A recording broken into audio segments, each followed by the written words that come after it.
Best varicose veins చికిత్సనే పొందండి. నొప్పి లేని చికిత్స కోసం సంప్రదించండి ఎవిస్ హాస్పిటల్. నమస్కారం. కార్తీక్ పురాణం 27వ రోజు పారాయణలోకి వచ్చాం. విష్ణుగణాలు చెప్తున్న చోళ విష్ణుదాసుల కథ అనంతరము ధర్మదత్తుడు మళ్ళీ అడుగుతున్నారు, ఓ గణాధిపతులారా, జయ విజయులు వైకుంఠమందలి విష్ణుద్వారపాలకులని విని ఉన్నాను. వారు ఎటువంటి పుణ్యం చేసుకోవటం వల్ల విష్ణు స్వరూపులే అంతటి స్థానాన్ని పొందారో తెలియజేయండి అని అడిగితే, ఈ విష్ణు పార్షదులైన జయ పుణ్యశీల సుశీల పుణ్యశీలుడు ఇద్దరు ఈ కథ చెప్పడం మొదలుపెట్టారు. జయ విజయుల పూర్వజన్మలట. తృణబిందుని కూతురు దేవహూతి. ఆమె యందు కర్దమ ప్రజాపతి యొక్క దృక్స్ఖలనం జరగటం వల్ల ఇద్దరు కుమారులు కలిగారు. వాళ్లలో పెద్దవాడు జయుడు, రెండోవాడు విజయుడు. వాళ్ళిద్దరూ కూడా విష్ణుభక్తి పరాయణులుగానే ఉండేవారు. అనంతరము అష్టాక్షరి మంత్రాన్ని ఉపనయనానంతరము అష్టాక్షరి మంత్రాన్ని జపించటం వల్ల వాళ్ళు విష్ణు సాక్షాత్కారాన్ని కూడా పొందారు. వేద విధులయ్యారు. యజ్ఞాలు చేయించడంలో ప్రజ్ఞ కలవారుగా ప్రసిద్ధి పొందారట. అందువలన మరుత్తుడనే రాజు వీళ్ళిద్దరి వద్దకి వచ్చి తన చేత యజ్ఞం చేయించవలసిందిగా కోరుకున్నాడు. అన్నదమ్ములిద్దరూ కలిసి వెళ్ళి ఒకడు బ్రహ్మ, మరొకరు యాజకులుగా ఉండి ఆ యజ్ఞాన్ని దిగ్విజయంగా నెరవేర్చారు. మరి సంతుష్టుడైన మరుత్తు వారికి అగణితమైన దక్షిణలు ఇచ్చాడు. ఆ సొమ్ముతోటి అన్నదమ్ములిద్దరూ ఎవరికి వాళ్ళుగా విష్ణు యజ్ఞాన్ని నిర్వర్తించాలని భావించారు. తదర్థంగా మరుత్తు ఇచ్చిన మహాదక్షిణని పంచుకోవటంలో ఇద్దరికి తగాదాలు వచ్చాయి. ఇప్పటిదాకా అన్నీ బాగానే ఉన్నాయి. కలిసి పుట్టారు, కలిసి పెరిగారు, కలిసి చదువుకున్నారు, కలిసి పెద్ద పెద్ద యజ్ఞాలు చేయించారు. సొంతంగా నేను నాది అన్న భావన వచ్చేసరికి కొట్లాట వచ్చింది. ఇప్పుడు కూడా మన లోకంలో ఇలాంటివే జరుగుతాయి. ఆ నేను అనే నా సంసారం, నా వ్యవహారం, నా వ్యాపారం లాంటి ఆలోచన వచ్చిందంటే గొడవలు మొదలవుతాయి. పూర్వకాలం నుంచి కూడా ఇది ఇలాగే ఉండింది. అయితే ఇద్దరికి చెరిసగం అనేది జయుడు వాదన. తనకు ఎక్కువ వాటా కావాలని విజయుడు కోరాడు. ఈ వాదోపవాద క్రోధంతో జయుడు అలిగి నువ్వు మొసలివైపొమ్మని శపించాడు. అంతటితో జయుడు ఊరుకోకుండా తన అహంకారంతో నన్ను శపించిన నువ్వు అహంకారివైన సామజానివి అవుతావులే అని ప్రతి శాపం ఇచ్చాడు. సామజము అంటే ఏనుగు. ఒకళ్ళు మొసలిగా, ఒకళ్ళు ఏనుగుగా పుట్టాలని ఒకళ్ళనొకళ్ళు శపించుకున్నారు. ఇలా పరస్పర శక్తులైన ఆ సోదరులిద్దరూ విష్ణువార్చన చేసి ఆయనను సాక్షాత్కరింప చేసుకున్న వారే తమ శాపాలను తత్పూర్వాపరాలను కూడా విన్నవించుకుని శాప విముక్తికై ఆ శ్రీహరినే ఆశ్రయించారు. హే భగవాన్, నీకింతటి చేరువ భక్తులమైన మేము మొసలిగాను ఏనుగాను పుట్టడం చాలా ఘోరమైన విషయము. అందువలన మా శాపాల నుంచి మమ్మల్ని మరలించు, మా పాపాలని తగ్గించు అని పదే పదే విన్నవించుకున్నారు. అందుకు మందహాసం చేసినటువంటి అంబుజనాభుడు, జయ విజయులారా, నా భక్తుల మాటలు పొల్లుపోనీయకపోవటమే నా విధి. వాటిని అసత్యాలుగా చేసే శక్తి నాకు కూడా లేదు. పూర్వం ప్రహ్లాద వాక్యం కోసం నేను స్తంభం నుంచి ఆవిర్భవించాను. భగవంతుడు ఎందుకు స్తంభం నుంచి పుట్టాడండి? ప్రశ్నించాడు హిరణ్యకశిపుడు. ఈ స్తంభంలో ఉంటాడా అని. అరంటే ఇందుగలడు అందులేడని సందేహం అవ్వలేదు, వలదు చక్రి సర్వోపగతుండు అని చెప్పాడు. ఎక్కడైనా భగవంతుడు ఉంటాడని ప్రహ్లాదుడు చెప్పాడు కాబట్టి ఈ స్తంభంలో ఉన్నాడా అని ప్రశ్నించి ఆ స్తంభాన్ని పగలగొడితే ఆ స్తంభం నుంచే భగవంతుడు పుట్టాడు. భక్తుల వాక్యాల్ని అబద్ధం కానీయడు. అందుకని ఎప్పుడు కూడా సత్యము, నిజము, సంబద్ధమైన మాట మాట్లాడుతూ ఉండాలి. భక్తులైన వాళ్ళు తొందరగా ఇతరులను శపించేసేటాలు, శాపనార్థాలు పెట్టటాలు అలాంటివి చేయకూడదు. అవి నిజమైపోతాయి పాపం. అయితే ఏమంటున్నారు? పూర్వం ప్రహ్లాద వాక్యం కోసం స్తంభం నుంచి ఆవిర్భవించాను. అంబరీషుని వాక్యం ప్రకారము అతనికి లభించిన దశావతార శాపాలని నేనే ధరించాను. అందువల్ల మీరు సత్యం తప్పని వారే మీ శాపాలని అనుభవించి అంత్యంలో వైకుంఠాన్ని పొందండి అని ఆదేశించడంతో తదాదేశాన్ని శిరసావహించి ఆ జయ విజయులిద్దరూ గండకీ నదీ ప్రాంతాన మకర మాతంగాలుగా జన్మించి పూర్వజన్మ కలవారై విష్ణు చింతనతోటే కాలం గడపసాగారు. అలా ఉండగా ఒకానొక కార్తీక మాసం ప్రవేశించింది. ఆ కార్తీక మాసంలో కార్తీక స్నానం చేయాలనే కోరికతోటి ఏనుగైన జయుడు గండకీ నదిలోకి వచ్చాడు. నీటిలోకి దిగిందే తడవుగా అందులోనే మొసలిగా ఉన్న విజయుడు ఏనుగును గుర్తించి దాని పాదాన్ని బలంగా నోటకరిచాడు. విడిపించుకోవడానికి చేసిన ప్రయత్నాలు విఫలం కావడంతో గజదేహుడైన జయుడు విష్ణువుని పరిపరి విధాలుగా ప్రార్థించాడు. తలచిందే తడవుగా ప్రత్యక్షమైన తార్క్యవాహనుడు తన చక్రాయుధాన్ని ప్రయోగించి ఆ కరిమకరాలు రెండింటినీ ఉద్ధరించి వారికి వైకుంఠ ప్రాప్తిని కలిగించాడు. తదాదిగా ఆ స్థలము హరిక్షేత్రంగా విరాజిల్లసాగింది. విష్ణు ప్రయుక్త చక్రాయుధం ఒరిపిడి వలన ఆ గండకీ నదిలోని శిలలు చక్ర చిహ్నాలతో కూడుకొన్నవయ్యాయి.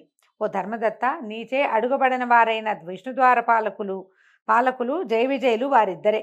అందువల్ల నీవు కూడా దంభమాత్సర్యాలను దిగనాడి సమదర్శనుడివై సుదర్శనాయుధునుడి చరణసేవని ఆచరించు. తులా మకర మేష సంక్రమణాల్లో ప్రాతస్నానాలు ఆచరించు. తులసీవన సంరక్షణ మందు నిష్టగలవాడవై ప్రవర్తించు. తులసి చెట్టుని రక్షించాలండి. ఇది యథావిధిగా తులసి చెట్టు ఆమె నిద్రపోయేలాగా చేయకూడదు.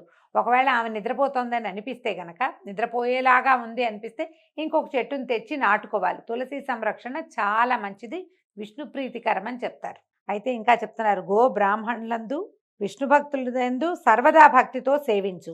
కొర్రధాన్యము, పులిగడుగు నీరు, వంగ మొదలగు వాటిని విసర్జించు. ఈ కొర్రలని ఇంతకుముందు కూడా చెప్పారండి, హింధాన్యం అని. కొర్రలు తినద్దు అని చెప్తున్నారు. మామూలుగా ఇప్పుడు మనం తృణధాన్యాలు వాటిని తింటున్నాం కదా, అవసరమని భావిస్తున్నాము. మరి ఏ షుగరో పాడో ఇబ్బందో ఉన్నది, తప్పదు కదా. అందుకని ఈ కార్తీకం ఏదైనా వ్రతాలు ఉన్నప్పుడు కొర్రలు తినబోకండి. అంటే పురాణాన్ని బట్టి అండి, మీ అవకాశాలను బట్టి చేయండి. కానీ ఇలాంటి ఒక వాక్యము 2 చోట్ల ప్రత్యేకంగా చెప్పబడింది. పులిగడుగు నీరు అంటే పుల్లటి నీళ్లు వాటిని తీసుకోవద్దని చెప్తున్నారు.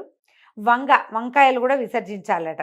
జన్మ ప్రకృతిగా నీ అనుష్ఠిస్తున్న ఈ కార్తీక విష్ణు వ్రతం కంటే దాన జపో యజ్ఞ తీర్థాలు ఏవీ కూడా గొప్పవి కాదని గుర్తుంచుకో. ఓ విప్రుడా, దైవ ప్రీతికరమైన విష్ణు వ్రతాచరణ వల్ల నీవు నీ పుణ్యంలో సగభాగం అందుకోవటం వల్ల ఈ కలహా కూడా ధన్యులయ్యారు. ప్రస్తుతం మేము ఆమెను వైకుంఠానికి తీసుకెళ్తున్నాము అని విష్ణుగణాలు ధర్మదత్తునితో హితమాడి పునః నియమవ్రత నిష్ఠుణ్ణి చేసి కలహా సమేతంగా వైకుంఠానికి బయలుదేరారు. విమానంలో వెళ్ళిపోయారట. నారదుడు చెప్తున్నాడు, పృథురాజా, అతి పురాతనమైన ఈ పుణ్యేతిహాసాన్ని ఏ మానవుడైతే వింటున్నాడో, ఇతరులకు వినిపిస్తున్నాడో, వాడు శ్రీ మహావిష్ణువు యొక్క సంపూర్ణానుగ్రహానికి పాత్రుడై విష్ణు సాన్నిధ్యాన్ని పొందదగిన జ్ఞానాన్ని పొందుతున్నాడు. ఈ విధంగా నారదుడు చెప్పిందంతా విని ఆశ్చర్యంగా అయిపోయిందట పృథు చక్రవర్తికి. ఎంత ఆశ్చర్యపడి, ఇట్లా జరిగిందా అని ఆశ్చర్యపోతూ, ఓహే దేవర్షి, ఇప్పుడు నువ్వు చెప్పినటువంటి హరిక్షేత్రము, గండకీ నదుల్లాగానే గతంలో కృష్ణా, సరస్వతి ఇత్యాది నదుల గురించి కూడా విన్నాను. ఆ మహామహిమలన్నీ ఆ నదులకి చెందినవా లేక ఆ క్షేత్రాలకి సంబంధించినవా? విశదపరచమని కోరితే నారదుడు ఇట్లా చెప్తున్నాడట, శ్రద్ధగా విను. కృష్ణానది సాక్షాత్తు విష్ణు స్వరూపం, సరస్వతి నది శుద్ధ శివస్వరూపమట. వాటి సంగమ మహాత్మ్యాన్ని వర్ణించడం బ్రహ్మ కూడా అసాధ్యమే. కృష్ణా, సరస్వతి నదులు ఎలా జన్మించాయో పురాణ ప్రోక్తంగా తెలుసుకుందాం. ఒకానొక చాక్షుష మన్వంతరంలో బ్రహ్మదేవుడు సహ్యపర్వత శిఖరాలపై సవనం చేసేందుకు సమాయత్తుడయ్యాడు. ఒక యజ్ఞం చేయబోయాడట బ్రహ్మదేవుడు. హరిహరులతో సహా సమస్త దేవతలు, మునులు కూడా కలిసి ఒకానొక దైవత ముహూర్తంలో బ్రహ్మకు యజ్ఞదీక్షనివ్వడానికి నిర్ణయించి కర్త యొక్క కళత్రమైన సరస్వతికి విష్ణుమూర్తి ద్వారా కబురు చేశారు. కర్త యొక్క కళత్రం అంటే బ్రహ్మదేవుని యొక్క భార్య అయిన సరస్వతీదేవికి కబురు చెప్పాడట విష్ణుమూర్తి. అయినా సరస్వతి సమయానికి అక్కడ చేరుకోలేదు. దీక్షా ముహూర్తం అతిక్రమించరాదనే నియమం వల్ల భృగు మహర్షి, హే విష్ణు, సరస్వతి ఎందుకు రాలేదో తెలియలేదు, ముహూర్తం దాటిపోతుంది, ఇప్పుడు ఏమి గతి అని ప్రార్థించడంతో శ్రీహరి నవ్వుతూ ఏమన్నాడంటే, సరస్వతి రాని పక్షంలో బ్రహ్మకు మరి యొక్క భార్య అయిన గాయత్రిని దీక్షాపతిగా విధించండి. గాయత్రి దీక్షాపతి, ఆవిడ్ని దీక్షాపత్నిగా చేయమని అన్నాడు. అనేసరికల్లా ఈ సలహాను శివుడు కూడా సమర్థించడంతో భృగువు గాయత్రిని రప్పించి బ్రహ్మ యొక్క దక్షిణ భాగంలో ముందుగా ఆమెను ప్రవేశపెట్టి దీక్షావతి విధిని ఏర్పరిచాడు. ఆ విధంగా ఋషులందరూ కలిసి హరిహరుల సమక్షంలో బ్రహ్మకి దీక్షనివ్వటం పూర్తి చేయగానే అక్కడకు సరస్వతి చేరుకుందట. తన స్థానంలో దీక్షితురాలై ఉన్న తన సవతి గాయత్రిని చూసి మత్సరవతి అయి, ఎక్కడైతే పూజార్హత లేని వాళ్ళు పూజింపబడుతున్నారో మరియు పూజనీయులు పూజింపబడటం లేదో అక్కడ కరువు, భయము, మరణము అనే ఈ 3 విపత్తులు కలుగుతాయి. ఈ బ్రహ్మకు దక్షిణ భాగాన నా స్థానంలో ఉన్నట్టు ఉపవిష్టురాలైన వివిధ ప్రజలకు కనపడినటువంటి రహస్య నదీ రూపాన్ని పొందుగాక. ఓ బ్రహ్మ విష్ణు మహేశ్వర్లారా, మీరందరూ యజ్ఞవాటికలో ఉండి కూడా నా సింహాసనాన నాకన్నా చిన్నదాన్ని కూర్చోబెట్టారు కనుక మీరు కూడా జడీభూత నదీ రూపాలని పొందండి. జడ రూపాలైనటువంటి నదీ స్వరూపాలుగా మారిపోండని శపించేసిందట. అయితే ఈ సరస్వతి కోపంతో అరిచిన ఆ అరుపుల్ని విన్నటువంటి గాయత్రి ఆవిడ లేచి నిలబడి దేవతలు వారిస్తున్నా సరే వినకుండా, ఈ బ్రహ్మ నీకు ఏ విధంగా భర్తయో నాకు కూడా అదే విధంగా భర్తని విస్మరించి అకారణంగా చెప్పించావు. నువ్వు రాకపోతే నేను కూర్చోవచ్చు, తప్పులేదు, భార్యని కాని దాన్ని కూర్చోబెట్ల, నాకు కూడా అర్హత ఉంది, అందుకని కూర్చోబెట్టారు. అకారణంగా శపించావు కాబట్టి నువ్వు కూడా నదీ రూపాన్ని పొందు అని ప్రతిశాపాన్ని ఇచ్చేసిందట. ఇప్పుడు హరిహరులు వాణిని సమీపించి, మేము గనక నదులమైనట్లయితే లోకాలన్నీ అతలాకుతలం అయిపోతాయమ్మా, కనుక అవివేక భూయిష్టమైన ఈ శాపాన్ని మళ్లించమన్నారట. మళ్లించమంటే ఆవిడ ఒప్పుకోలేదు. నా శాపాన్ని మళ్లించను, నాకు వచ్చిన కోపం ఎలా తీరుతుంది, శాపాన్ని మళ్లిస్తే కోపం తీరదు. యజ్ఞాదిలో మీరు విఘ్నేశ్వర పూజ చేయకపోవటం వల్లే నా కోపరూపంగా యాగం విఘ్నపడి ఆగమైపోయింది. పలుకుల పడతనైన నా మాట తప్పదు. ఈవిడెవరు? మాటల తల్లి సరస్వతీదేవి. నా మాట తప్పదు.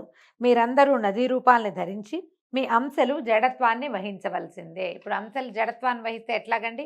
ఒక ఆయన పుట్టిస్తాడు, ఇంకో ఆయన పెంచుతాడు, 3 ఆయన పోగొడతాడు, మళ్ళీ పుట్టడానికి సమాయత్తం చేస్తాడు. ఈ పనులన్నీ మానేస్తే ఎట్లా కుదురుతుంది?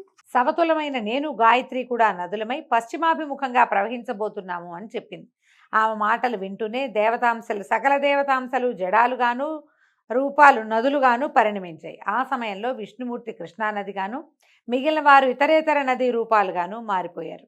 బ్రహ్మ విష్ణు మహేశ్వరులు నదులై తూర్పుముఖంగాను, వారి భార్యలు నదులై పశ్చిమాభిముఖంగాను ప్రవహించడం మొదలుపెట్టారు. గాయత్రి సరస్వతి నదీ రూపాలు సావిత్రి అనే పుణ్యక్షేత్రంలో సంగమాన్ని పొందాయి. ఈ యజ్ఞంలో ప్రతిష్ఠితులైనటువంటి శివకేశవులు, మహాబలుడు, అతిబలుడు అనే దేవతా స్వరూపాలు అయ్యారు. సర్వపాపహారిణి అయిన ఈ కృష్ణానది ప్రకర్షోత్పత్తిని భక్తితో చదివినా, వినినా, వినిపించినా కూడా వారి వంశమంతా కూడా నదీ దర్శన స్నాన పుణ్యఫలవంతమై తరించిపోతుంది. కృష్ణానది ఈ విధంగా పుట్టిందట. అందుకే కృష్ణ నల్లగా ఉంటుంది, విష్ణు స్వరూపం కాబట్టి ముదురు రంగులో ఉంటుంది. ఇది చెప్పినా కూడా సైన్స్ ఏం చెప్తుందండి? నా ప్రాంతపు నేలంతా రేగడి నేల అవటం వల్ల, నల్లటి మట్టి మీద ప్రవహించడం వల్ల నీరు ఇంచుమించుగా నది ఏ రూపంలో ఉన్న మట్టి సాయిల్ మీద ప్రవహిస్తే ఆ రంగులో కనపడుతుంది. కాబట్టి కృష్ణ నల్లగా దర్శనమిస్తుంది అంటారు. ఈ కృష్ణానది ఎట్లా నదిగా మారిందో తెలుసుకున్న దాన్ని చదివితే చాలా పుణ్యం లభిస్తుందట. నదిని చూసిన పుణ్యాన్ని మనం పొందుతాం. దీంతో 27వ రోజు పారాయణ పూర్తయిందండి. రేపు ఉదయం 28వ రోజు పారాయణలో మళ్ళీ కలుసుకుందాం. నమస్కారం.